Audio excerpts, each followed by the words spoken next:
আসসালামু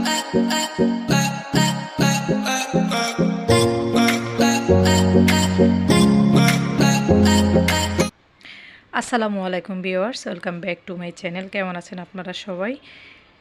কাছে কিংবা দূরে যেখান থেকে বসে আমার ভিডিওটা দেখছেন, ওয়েলকাম করছি রাহি কুকিং হাউস থেকে। তো অনেক দিন পরে ছোট্ট একটা ভিডিও নিয়ে আপনাদের সামনে হাজির হয়ে গেলাম।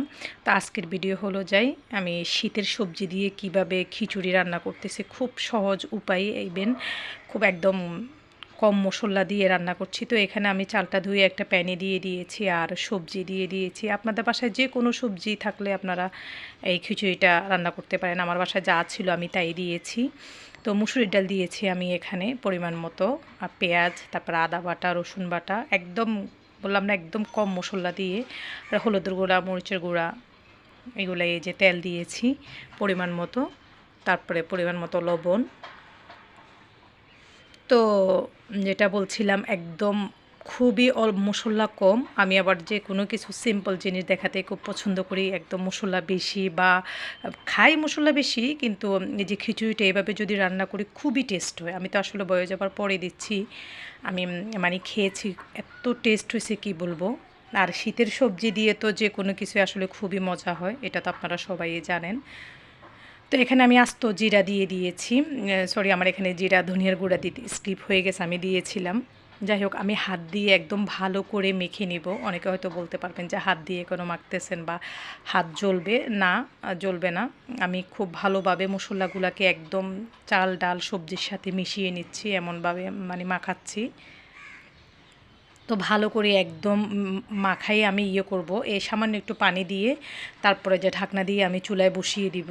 তো দেখতে থাকেন আমার ভিডিওটা।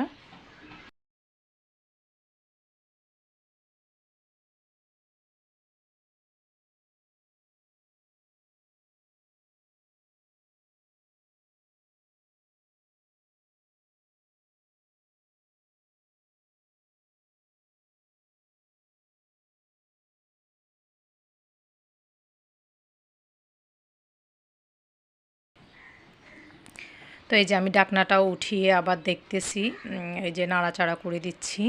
আমার চুলার জালটা মিডিয়াম আঁচে ছিল। তো এই যে পানিটা শুকিয়ে আসছে, সব কিছু দিয়ে আমি ভালো করে নাড়াচাড়া করতেছি। পানিটা শুকিয়ে আসছে প্রায়, ভালোভাবে মিক্স করে নিচ্ছি, না হলে তলানিতে লেগে যেতে পারে, এই জন্য বারবার একটু নাড়াচাড়া দিতে হবে।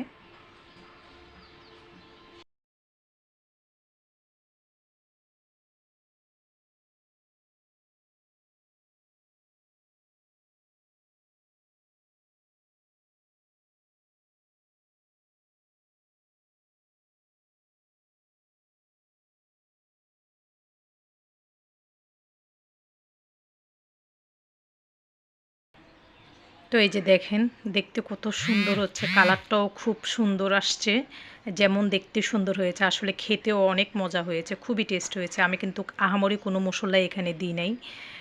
এই যে আমি কাঁচামরিচ দিয়ে দিচ্ছি কয়েকটা, তারপরে যে একদম ধনিয়া পাতা বেশি করে দেবো। আমি আবার শীতে একদম ধনিয়া পাতাটা খুবই বেশি খাই, যেটা সত্যি কথা। ঘাসের মতোই খাই, মানে যেরকম খাই ওইরকম আর কি, খুবই বেশি খাই, আমার ভালো লাগে ধনিয়া পাতাটা। তো এই যে ভালো করে ধনেপাতা দিয়ে একদম নাড়াচাড়া করে আমি একদম চুলাটাকে ছোট করে ভাপে রেখে দিব, যাতে করে মানে চালটা মানে হয়, নরম হয়ে আসে। আমি কিন্তু আপনাদেরকে বলতে ভুলেই গেছি, আমি কিন্তু সিদ্ধ চাল দিয়ে খিচুড়িটা করছি, পোলাও চাল দিয়ে করি নাই। কিন্তু সিদ্ধ চাল, মসুরের ডাল আর সবজি আর বাসায় যে মশলাগুলো থাকে ওগুলা দিয়ে কিন্তু করছি। আহামরি কোনো বাড়তি কোনো মশলা দিতে হয় নাই, আমি এরকমই করি। তো আমার এই খিচুড়ির সাথে কিন্তু মুরগির মাংসই ছিল। এটা আসলে কোনো কিছু ছাড়াই এমনিতেই খাওয়া যায়, একটু আচার দিয়ে কিন্তু খুবই টেস্ট হয়। যাই হোক, এই যে আমি চুলা ছোট করে একদম ভাপে দিয়ে রেখেছি। আমার খিচুড়িটা অলমোস্ট হয়ে গেছে, তা আমি এখন সার্ভ করে নেব। আমার ভিডিওটা যদি ভালো লাগে আমার চ্যানেলের পাশে থাকবেন, অবশ্যই সাবস্ক্রাইব করবেন আর শেয়ার করবেন, একটা লাইক তো অবশ্যই দিবেন। তো আজকের মতো আমি এখানেই বিদায় নিচ্ছি। আর ভিডিও নিয়ে আপনাদের সামনে হাজির হয়ে যাব অন্য কোনো রেসিপি নিয়ে। আজকের মতো এখানেই বিদায়। আল্লাহ হাফিজ।